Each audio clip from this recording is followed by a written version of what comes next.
Bismillahirrahmanirrahim. Assalamualaikum warahmatullahi wabarakatuh.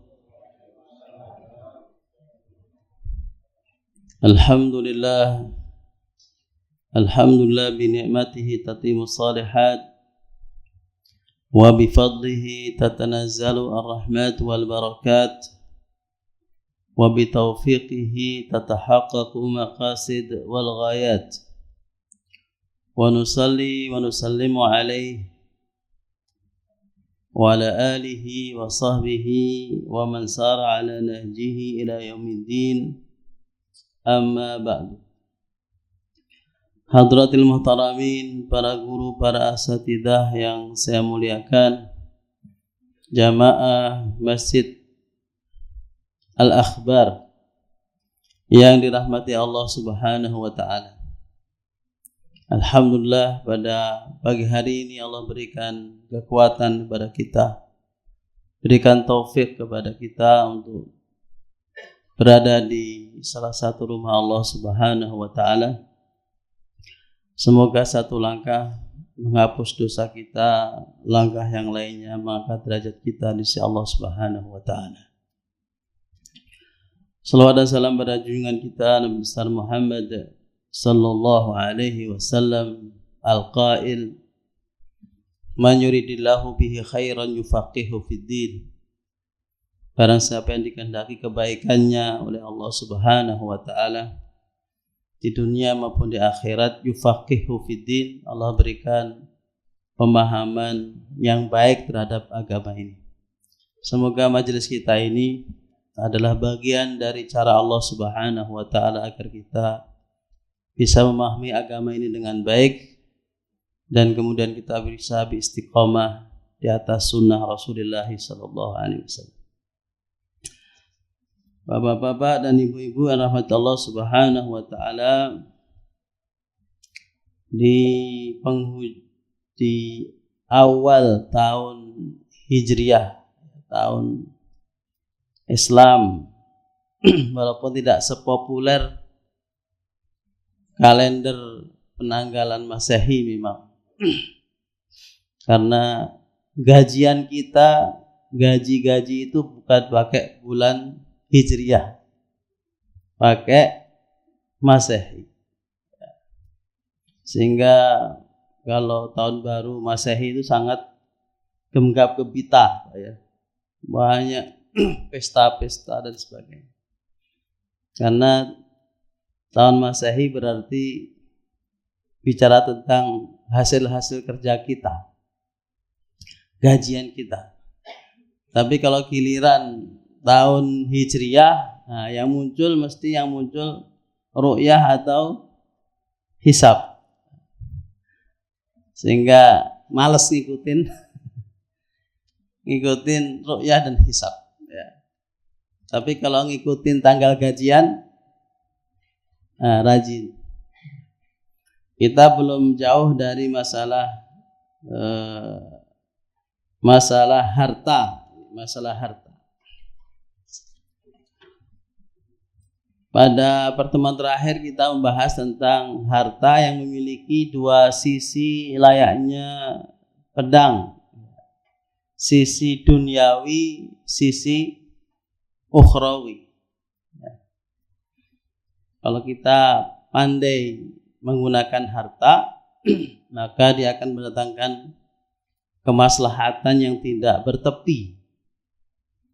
Misalkan shadaqatun jariyah, ketika harta itu menjadi sedekah jariyah yang kemudian dijelaskan para ulama, maksud shadaqah jariyah itu adalah wakaf.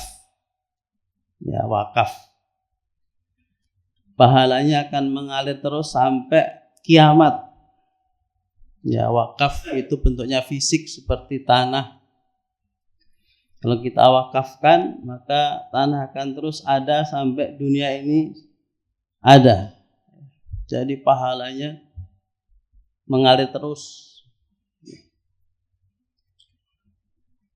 Tapi sebaliknya, kalau kita buruk dalam mengelola harta, ini menjadi malapetaka bagi kita. Walladzina yaknizuna adh-dhahaba wal fiddah wa la yunfiquna fi sabilillah fabashshirhum bi'adzabin alim. Orang yang numpuk-numpuk duit, numpuk-numpuk dolar Amerika,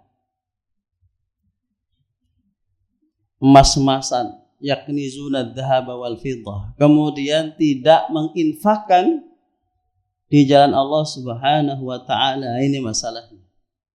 Fabashshirhum bi'adzabin alim. Maka berilah kabar buruk tentang azab yang sangat pedih. Maka tema kita pada pagi hari ini adalah subjudul bayanu dhammil hirsi wa tama'i wa madhil qana'ah wal yai'as. Penjelasan tentang buruknya al-hirsu wa tama', buruknya ketamaan dan senang dengan namanya harta. Al-hirsu, ambisi. Buruknya ambisi terhadap harta. Buruknya ambisi dan tamak terhadap harta.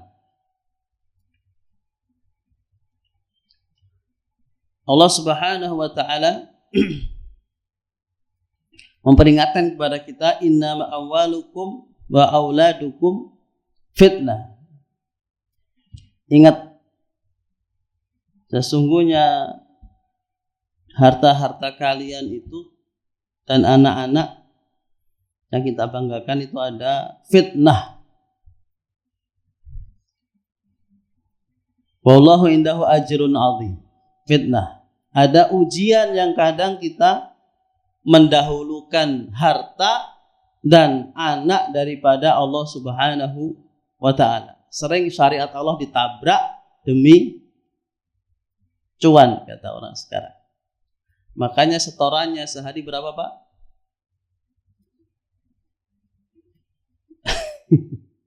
Setorannya sehari 1 M.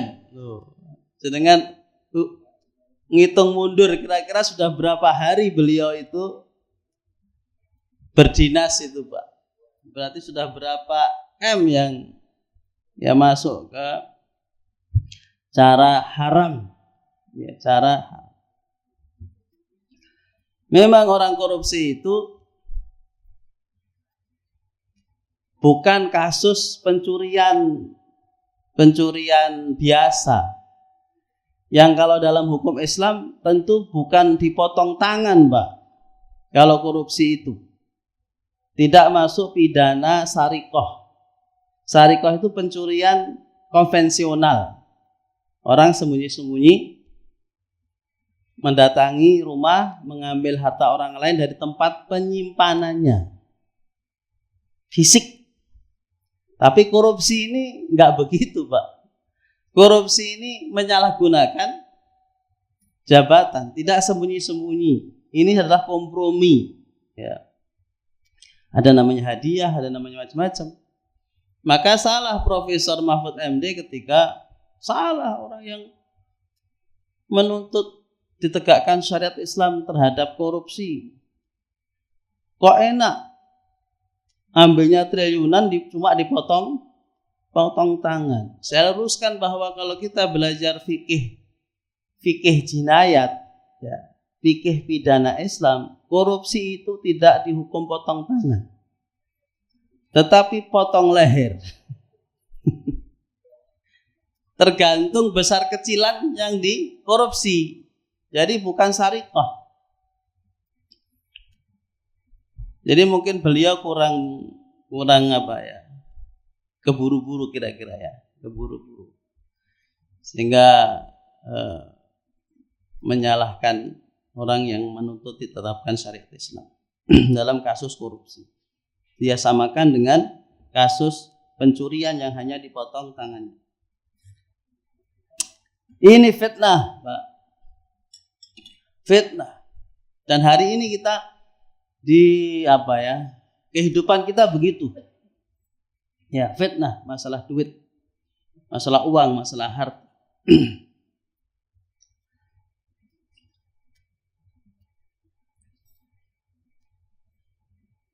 Rasulullah Shallallahu Alaihi Wasallam bersabda, "Qad aflaha man aslam." Yang namanya uang, harta sering diibaratkan seperti orang minum air laut yang semakin diminum bukan semakin hilang hausnya, semakin haus dia terhadap harta. Kalau diturutin maka tidak ada tepinya. Pengen mobil ini, mobil itu, tahun ini, tahun itu, ya Pak ya. Ada satu orang itu bisa punya 18, bukan jualan mobil Pak, tapi dia koleksi. Macam-macam orang ada koleksi uang zaman Majapahit, uang zaman Sriwijaya. Saya pernah diajak ngobrol sama pengoleksi begitu Pak, ya, di rumahnya itu. Sama anaknya dibilangin, Mas maaf, bapak ini kayak udah gila. Saking gila yang ngumpulin uang-uang yang dari begitu, setiap ketemu saya mesti ngantongin satu mata uang. Ini zaman Sriwijaya Mas ini Mas. Wah luar biasa. Ternyata di mata anaknya bapaknya itu gila harta. Gila uang kuno yang konon harganya sangat melambung. Qad aflaha man aslam, kata Rasulullah. Sangat beruntung orang yang masuk Islam. Berislam itu sudah pintu gerbang, masuk Islam itu sudah pintu gerbang kesuksesan. Wa ruziqa kifafan, dan kemudian dia mendapatkan rezeki yang cukup, ya cukup. Wa qannahu Allahu bima atahu, dan kemudian Allah berikan rasa cukup terhadap harta yang dia sudah dia peroleh. Merasa cukup, ya sudah segini saja, alhamdulillah, ya kan? Gak perlu nekat-nekat ya untuk mendapatkan harta-harta yang melimpah. Semua kebutuhan tercukupi sudah, alhamdulillah. Anak sekolah, anak kuliah, ya kuliahnya gak tanggung-tanggung, ya kan? Di UI, UGM, Fakultas Kedokteran, alhamdulillah.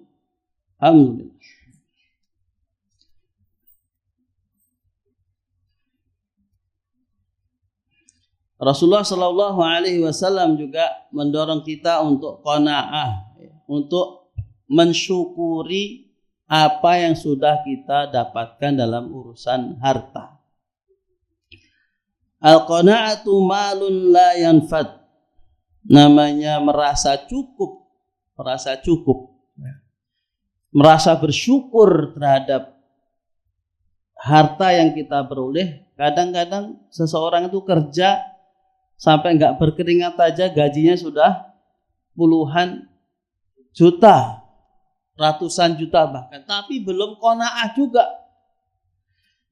Sudah komisaris di sini, komisaris di situ, masih lagi punya SPPG, sekian titik, nyogok sana, nyogok situ. Allah, ini nggak ada ujung-ujungnya, ditutup SPPG-nya Pak. Akhirnya demo. Jadi siapa yang lapar sesungguhnya, kata netizen kan Pak. Yang lapar itu pengusaha atau anak sekolah. Kan gitu.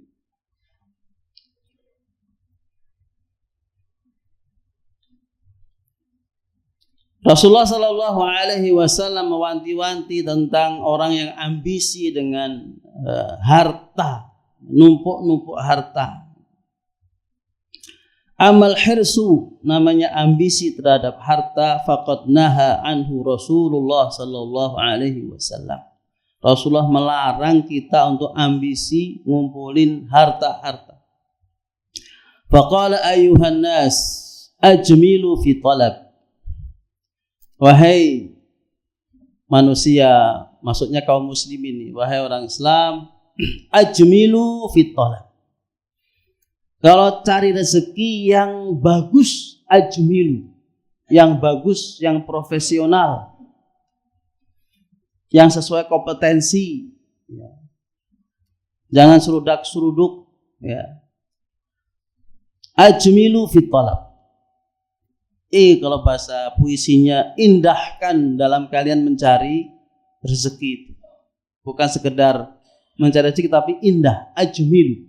Bagaimana cari rezeki yang indah. Fa'innahu laisa li 'abdin illa ma kutiba lahu. Ujung-ujungnya bahwa seorang hamba ini tidak akan mendapatkan kecuali yang apa yang sudah Allah tetapkan. Allah tetapkan. Maka ajmilu. Kemarin habis khotbah Jumat, Pak, cerita orang, gimana Pak asam uratnya? Aduh, nyeret kata dia. Ini alhamdulillah udah bisa ke masjid nih. Emang kenapa Pak? Keripik apa namanya? Emping. Emping. Memang kenapa empingnya? Ya maaf Pak ya. Gimana ya? Enak saya itu nonton Piala Dunia. Terus depannya itu toples Pak. Toples. Itu toples emping Pak. Jadi blab paginya nyeret kakinya. Ya udah saya bilang, jatah jenengan sudah habis. Ini mestinya sampai umur 60 tahun tapi jenengan ambil duluan di awal tuh. Kalau makan soto Betawi kan berapa Pak? Berapa lembar empingnya kan? Paling 3, 4, 5 lah ya. Ini satu kerodong Pak. Yaitu untuk soto Betawi sekian tahun. Ya udah. Kalau ditanya orang, ya saya sudah selesai, jatah saya sudah habis. Karena kalau dia tersentuh sedikit pun pakai itu katanya langsung naik asam uratnya. Ya udah, jatahnya sudah habis. Maka ajmilu. Indahlah kalian mencari harta itu. Jangan dikejar di awal, habis jatahnya, tinggal masuk penjaranya Pak. Di akhir hayatnya, penjara. Allah. Maka Rasulullah ajmilu fi talab. Tenang aja. Nggak akan meleset dari takdir Allah Subhanahu wa taala. Walaupun kita kepala jadi kaki, kaki jadi kepala, ya kan Pak. Siang jadi malam, malam jadi siang. Sampai ada istilah bagus Pak. Orang cari rezeki sampai lupa dengan pemberi rezeki. Tuh Pak. Orang pontang-panting nyari rezeki hingga lupa dengan pemberi rezeki. Allahu Akbar. Nah, ini salah satu kecerdasan spiritual dan emosional Pak. Dan kecerdasan bahasa. Ada lagi di Sudan itu. Orang naik gerobak jualan roti. Ya, rotinya orang Sudan kan roti begitu Pak, dibungkusin kresek-kresek itu, terus di gerobak terbuka, ditarik sama keledai.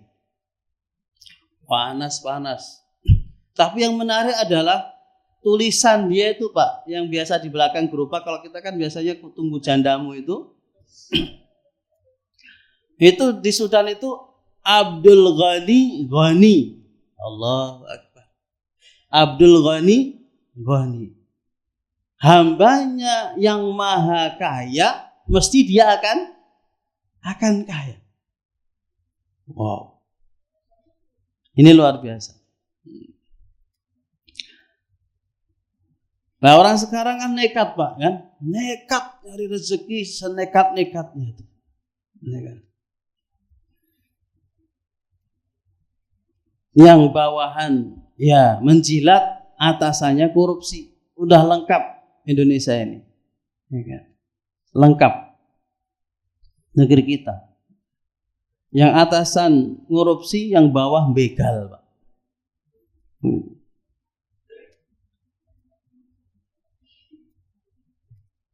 Rasulullah Shallallahu Alaihi Wasallam naha anit toma, melarang kita ini tamak terhadap harta. Kata Rasulullah Shallallahu Alaihi Wasallam, sabda Rasulullah Shallallahu Alaihi Wasallam, ijma'ul ya'sa, kamu harus memupus keinginan kamu untuk memiliki harta yang ada pada saudara kalian.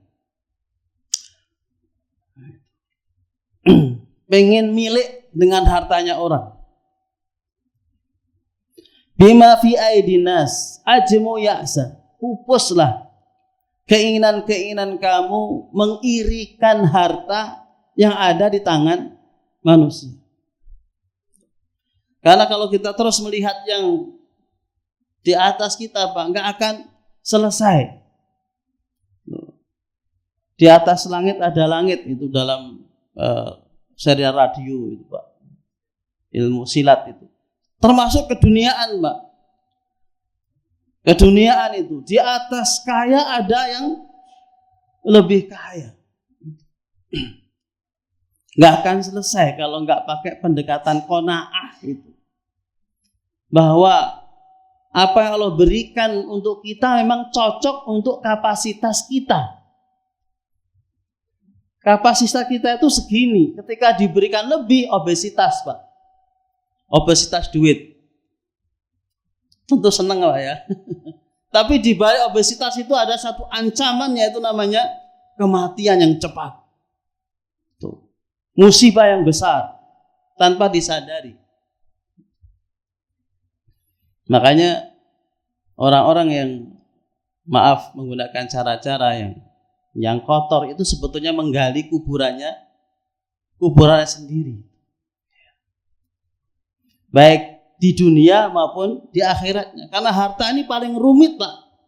Harta ini paling rumit di sisi Allah Subhanahu wa taala. Ditanya min aina tasabaha, dari mana kamu dapat? Ini aja kita sulit mempertahankannya, Pak. Dapat dari mana kamu? Tanda tangan. Tanda tangan apa? Rapat. Kamu ikut rapat gak? Enggak. Saya kan begitu, Pak. Yang rapat bawahannya tanda tangan atasannya. Saya pernah kerja di haji. Setiap rapat kita, rapat ecek-ecek, itu ada menterinya, Pak. Jadi kita tanda tangannya di nomor sekian, karena di atasnya itu panjang ceritanya. Menteri ini semuanya ada jatahnya, Pak. Tuh. Enak ya. Kita aja sulit mempertahankan di hadapan Allah Subhanahu. Dari mana kamu dapat duit kamu itu? Ya. Terus kemudian ditanya lagi, aina anfaqtum, kemana kamu belanjakan? Dijelaskan untuk apa? Untuk dugem? Untuk foya-foya? Ditanya oleh Allah Subhanahu, kamu dapatnya dari mana? Terus kamu gunakan untuk apa? Kalau nggak bisa jawab ini, kita nggak akan lolos, Pak. Dari neraka itu nggak akan lolos. Harus clear masalah duit ini, Pak. Nggak bisa nanti dulu, nggak ada. Maka Rasulullah mengatakan ijma'un ya'sa mimma fi aidin nas. Kamu harus berusaha memupus angan-angan tentang harta yang dimiliki oleh orang-orang kaya itu.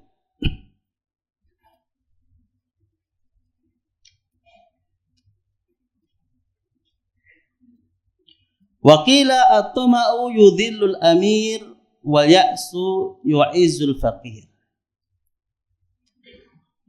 Ketamaan itu akan menghinakan para pejabat.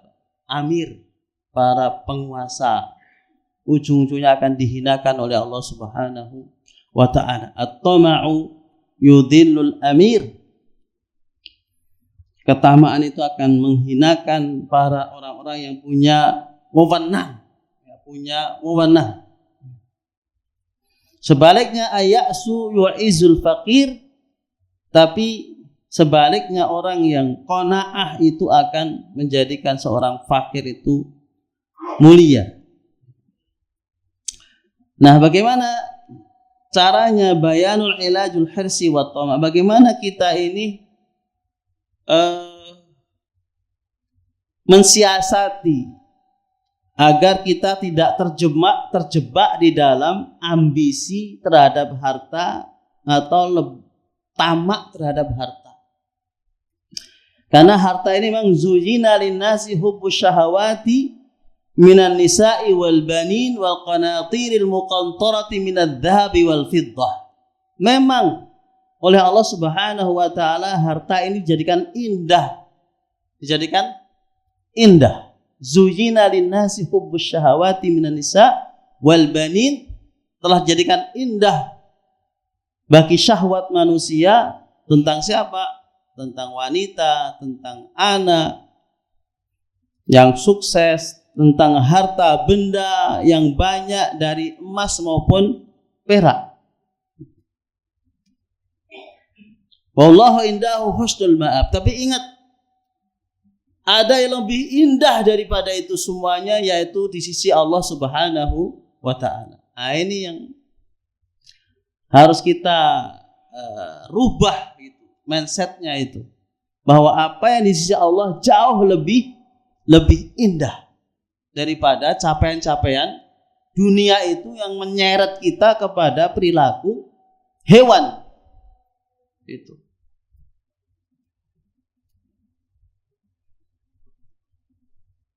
Yaitu apa Pak?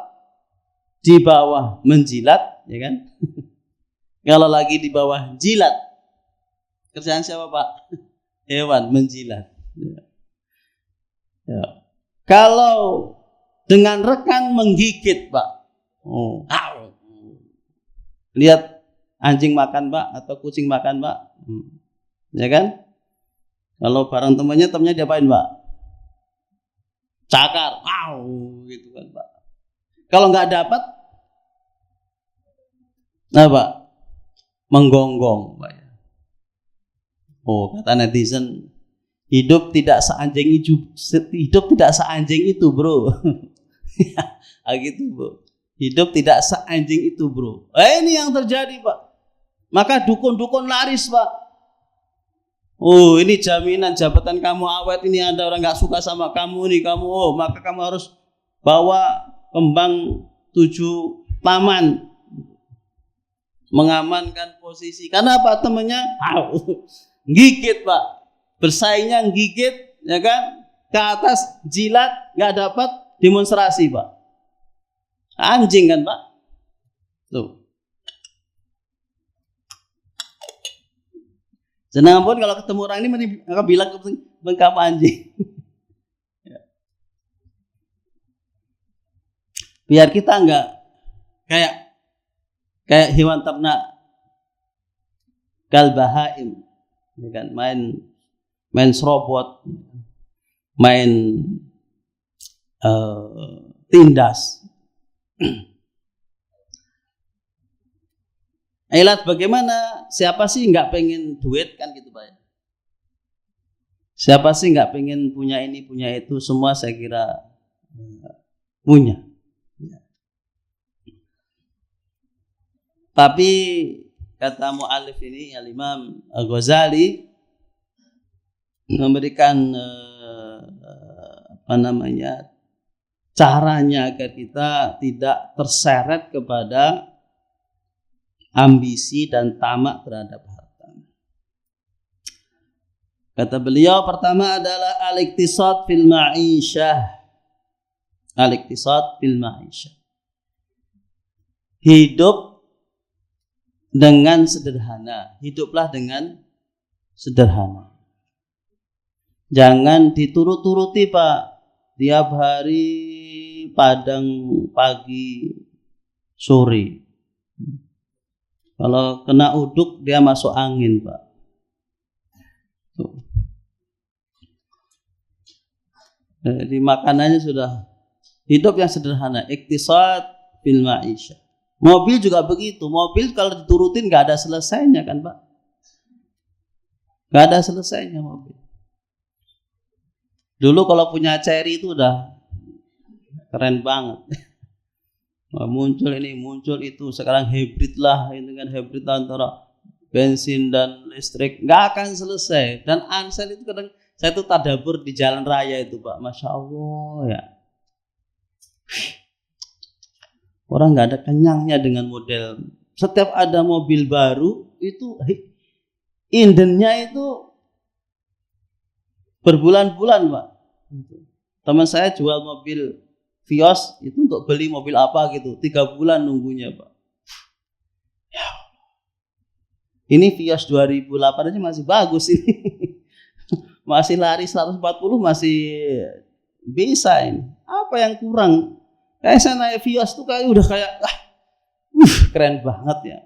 Nah, Ustadz aja belum naik yang lain.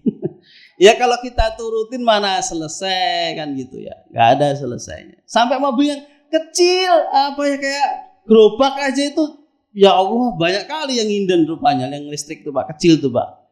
Ya lah, ini mobil atau gerobak sih? Mirip-mirip beca. Tapi itulah orang pengen gitu. Sampai di rumahnya tuh sekian puluh atau sekian. Iktisad fil ma'isyah.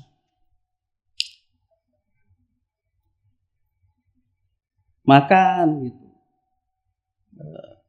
Penting tercukupi gizi kan itu. Jadi, bukan kepada kemewahan.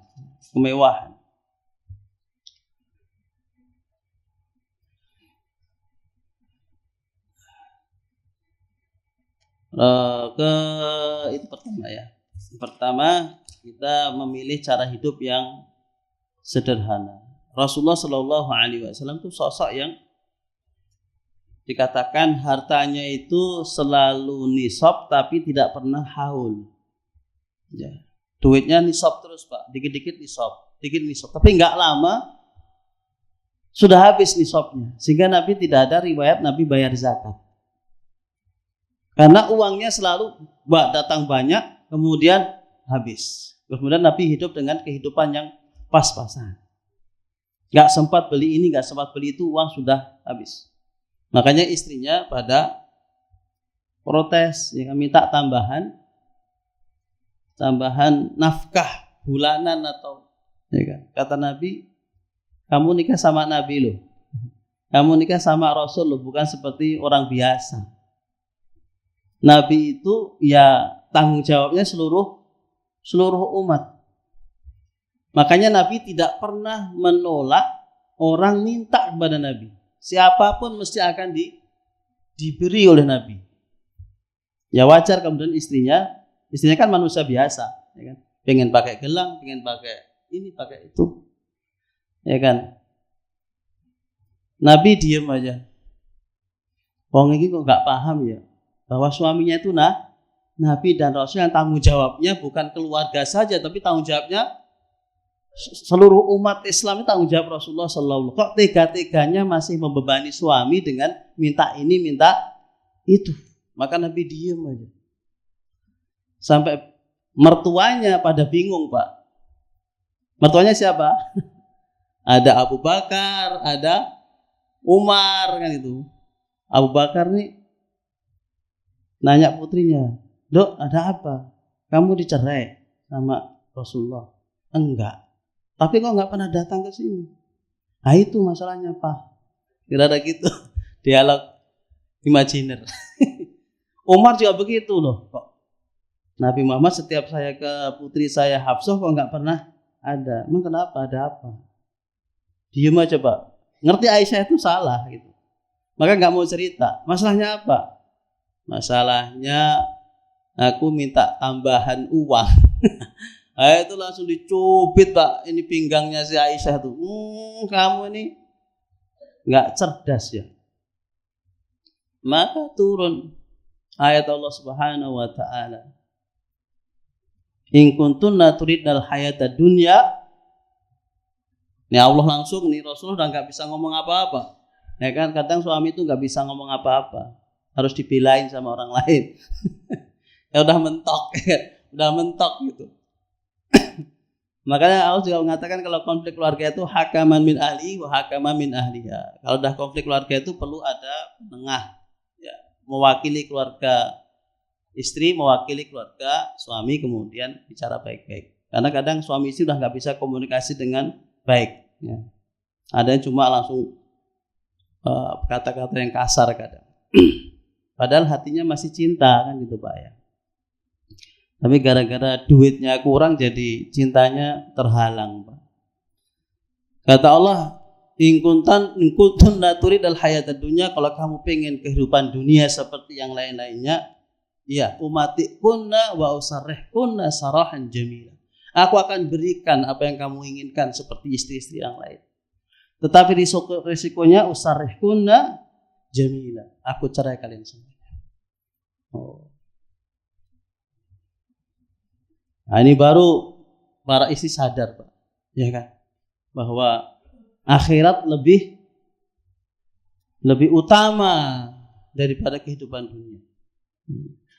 Kalau wanita sekarang Pak, ya akhirat dunia, maka banyak kali di pengadilan agama itu antrian tuntutan cerai. Nah, kebanyakan yang antri adalah ibu-ibu. Bapak-bapaknya diam-diam di luarnya. Karena dia yang dituntut, Pak. Gitu. Karena ingin kemewahan, Pak, temanku, Pak. Yang kedua, jangan fala yakunu syadidal itirab li ajlil mustaqbal. Jangan kalian itu terlalu khawatir dengan masa depan. Nah ini biasanya Pak, kita dihantu-hantui oleh masa depan buruk. Nanti kalau anakmu nggak jadi ini, anakmu jadi kere loh.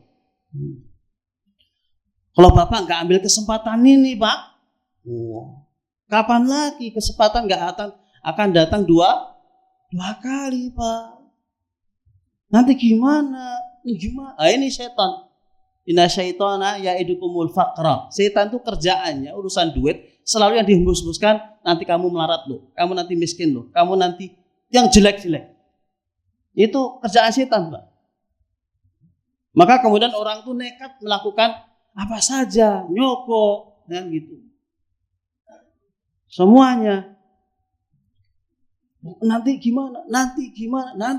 Ah itu setan. Al-fala yakunu syadidal itirab li ajlil mustaqbal.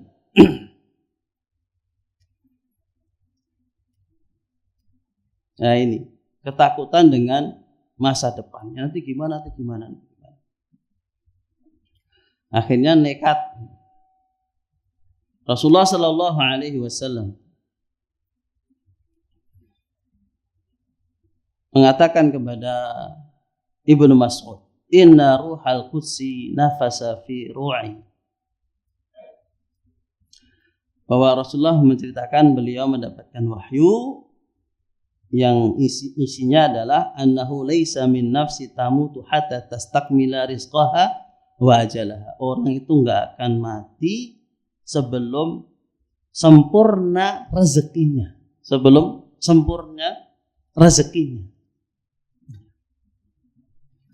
Dan ajalnya. Gak usah khawatir. Ya tentu rasa khawatir itu sifat manusia Pak. Ya, tapi kemudian jangan kemudian langsung kepada melakukan perbuatan yang buruk, tapi kemudian ya Allah, ya kan? Rezeki kita nggak akan mati sebelum sempurna Allah menyempurnakan rezeki kita dan juga ajal kita. Fattaqullaha wa ajmilu fit talab, maka takutlah kamu kepada Allah Subhanahu wa taala. Wa ajmilu fit talab. Takutlah kamu kepada Allah dalam urusan masalah pendapatan. Ajmilu fit talab, seperti hadis di awal tadi. Maka carilah rezekimu dengan cara yang baik. Wala yahmilunnakumul istibta'u rizqi an tatlubuhu bima'asillahi azza wa jalla. Jangan sampai tersendatnya rezeki kamu.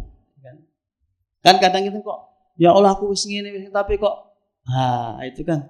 Jangan sampai kondisi seperti itu menjadikan kamu kemudian tatlubu bima'asillah, kamu ingin raih target-target capaian harta itu dengan cara maksiat kepada Allah Subhanahu wa taala.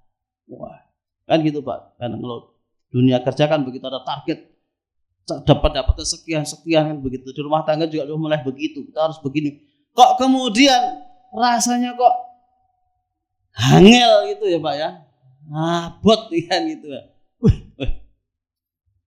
Jangan sekali-kali ketika Allah itu menguji kamu dengan tersendatnya rezeki, lambatnya rezeki, kamu sudah berusaha, kamu sudah ini sebagainya, jangan sampai kamu berani mencari rezeki dengan cara-cara yang diharamkan oleh Allah Subhanahu wa taala.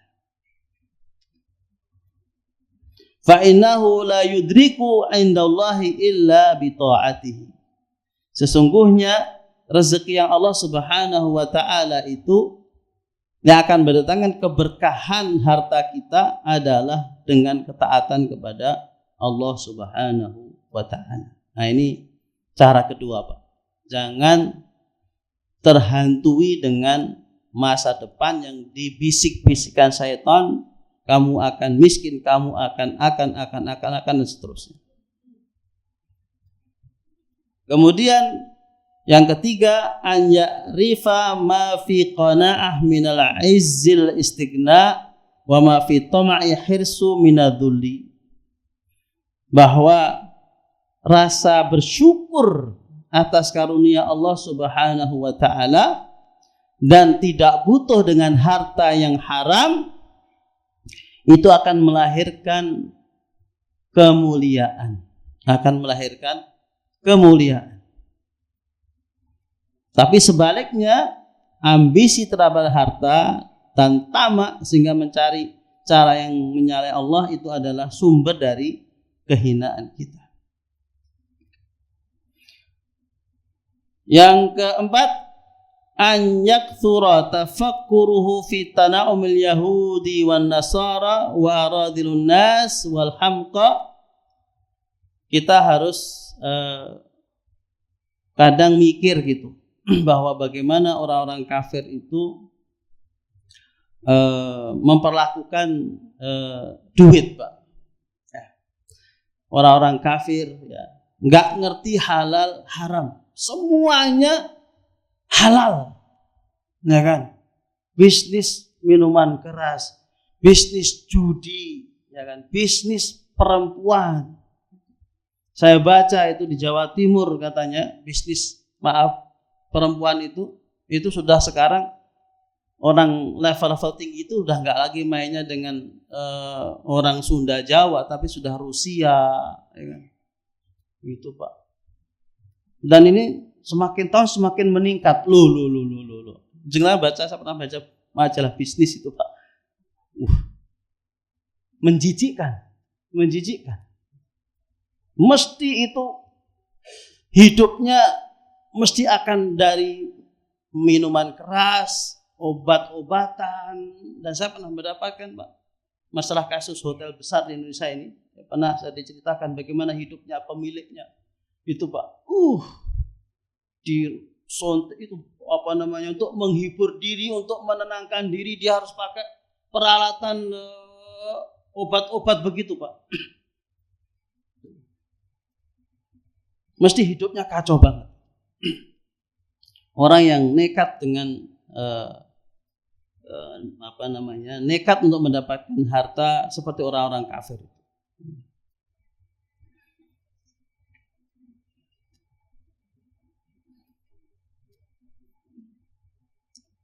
Kemudian terakhir adalah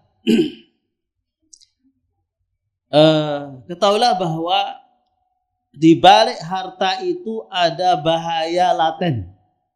Anyafhama fi jami'i ma fi jam'il ma minal khatar. Ngumpulin duit itu, harta itu ada bahaya laten di belakangnya yang sudah kita sebutkan tadi. Rasulullah sallallahu alaihi wasallam bersabda, "Unduru ila ma huwa asfala minkum." Kalau urusan harta, kata Rasulullah, lihatlah orang yang lebih di bawah kamu. Tuh, biar muncul rasa syukurnya, qanaahnya, alhamdulillah. Saya gini-gini jadi ketua, saya ketua ini jadi direktur ini, ya Allah. Ya kan? Kerja begini sebentar aja sudah dapat itu orang tuh, ya Allah ya Rabbi. Ya kan? Wala tanzur ila man huwa fawqakum. Kalau urusan duit jangan lihat orang yang di atas kalian. Fa innahu ajdaru alla tasdaru nikmatallahi alaikum. Kalau kamu lihat ke atas, nikmat Allah itu enggak akan pernah berasa kepada kalian. Selalu mengatakan, cuma ini. Cuma ini, Pak. Hanya segini, Pak. Segini, segitu. Oh, kamu yang kerja gantian, saya tak masak. Enggak akan nampak nikmat Allah Subhanahu wa taala. Kesehatan yang sempurna ini pun enggak ada berasanya, Pak. Kalau kita ngelihat, Alphard lewat.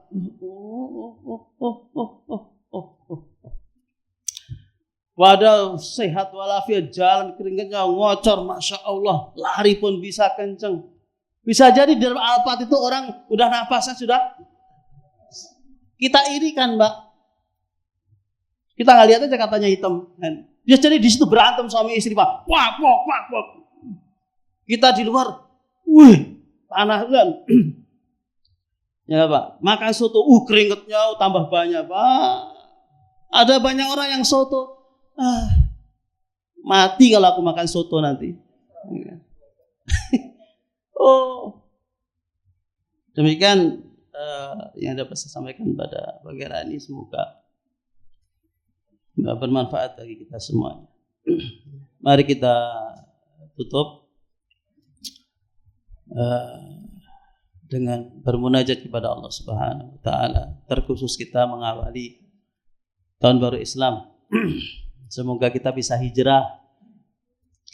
Tentu bukan hijrah tempat, tapi hijrah amali, ya, dari maksiat kepada taat, ya. Dari tidak qiyamul lail jadi qiyamul lail, dari tidak infak ke infak, ya. Minimal jihad niat. Kata Rasulullah sallallahu alaihi wasallam, la hijrata ba'dal fathi. Tidak ada lagi hijrah ke Mekah dan Madinah ke Madinah, tetapi yang ada jihadun, yang ada adalah jihad dan niat. Selalu kita berniat, insyaallah tahun 1448 saya akan lebih baik daripada 1447. Ini jihadun wa niyah. Untuk kebaikan kita, kebaikan keluarga kita, orang yang kita cintai, orang tua kita baik yang sudah meninggal maupun hidup, masih hidup, pada guru-guru kita, para pemimpin kita, negeri kita Indonesia yang sama-sama kita cintai, dan juga untuk saudara-saudara kita yang diuji oleh Allah Subhanahu wa taala di Sudan, di Syam, di Palestina, terkhusus di Gaza dan tempat-tempat lainnya. Untuk itu kita awali dengan membaca Al-Fatihah. A'udzubillahi minasyaitonirrajim. Bismillahirrahmanirrahim. Alhamdulillahirabbil alamin arrahmanirrahim maliki yaumiddin. Iyyaka na'budu wa iyyaka nasta'in. Ihdinas siratal mustaqim, siratal ladzina an'amta 'alaihim ghairil maghdubi 'alaihim waladdallin. Amin.